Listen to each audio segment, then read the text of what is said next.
Penguin Random House Audio presents Self-Reg, How to Help Your Child and You Break the Stress Cycle and Successfully Engage with Life, by Dr. Stuart Shanker with Teresa Barker.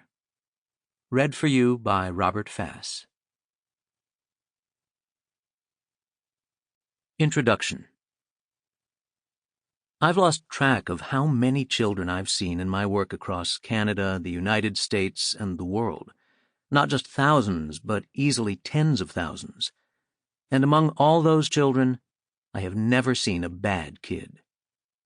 Kids can be selfish, insensitive, and even spiteful, refuse to pay attention, be quick to shout or push, or be disobedient or downright hostile. The list goes on and on. I know. I'm a father myself.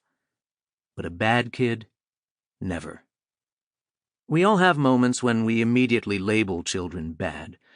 We might say unmanageable or impossible or the problem kid, or use a clinical label like ADHD/ADD or oppositional defiant. But no matter what words we use, our conclusions can be harshly judgmental. One day I bumped into a neighbor walking down the street with his 4-year-old son and the family dog. When I leaned down to pat the dog, it snapped at me, and the father smiled ruefully and said apologetically, "Alphonse is just a puppy." But the little boy stopped to scold the dog and slapped it on the nose. The father exploded. It was okay for the dog to act up, but not his 4-year-old son. We've all been that dad at one time or another, reacting to our kids in the pressure of a moment in ways we wouldn't if we were thinking more calmly and clearly.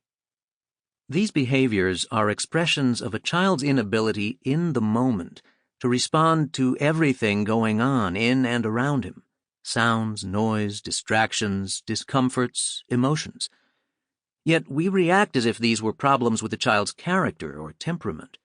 Worse yet, children come to believe it. There isn't a single child who, with understanding and patience, can't be guided along a trajectory that leads to a rich and meaningful life. But stereotypes of the difficult child color our views, as do our own hopes, dreams, frustrations, and fears as parents.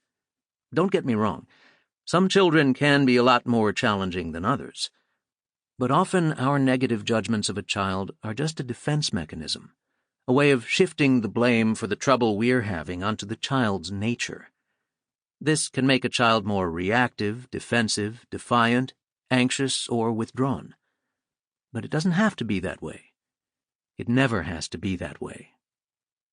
I once shared this thought with a conference audience of 2,000 kindergarten teachers, and a voice piped up from the back, "Well, I've got a bad kid, and his dad was a bad guy, and his grandfather before him was bad to the core." Everyone laughed, but I was intrigued. I thought, well, there's always an exception to the rule. I really want to meet this child. So the teacher arranged for me to come to the school and meet the little boy in question. And the second he shuffled into the room, it was instantly clear that what she saw as misbehavior was really stress behavior. He was sensitive to noise. Twice, before he'd even sat down, he had been startled by sounds in the hall outside the room. What's more, he was squinting, which suggested that he was sensitive to the fluorescent lights in the room, or perhaps had a visual processing problem. The way he squirmed in his chair made me wonder if it was difficult for him to sit upright or feel at ease on the hard plastic chair. The real problem was something biological. Under these circumstances, raised voices or hardened facial expressions would only make him more distressed and distracted. Over time, this kind of habitual interaction can make a child disobedient or defiant. This is especially true with issues that run in families, as it seemed was the case here. Did his father and his grandfather before him have the same biological sensitivities? Had they met with the sort of punitive responses from the adults in their lives that can so easily set a child on a troubled path that eventually seems only to confirm the thinking, "You see, I told you he was a bad kid"?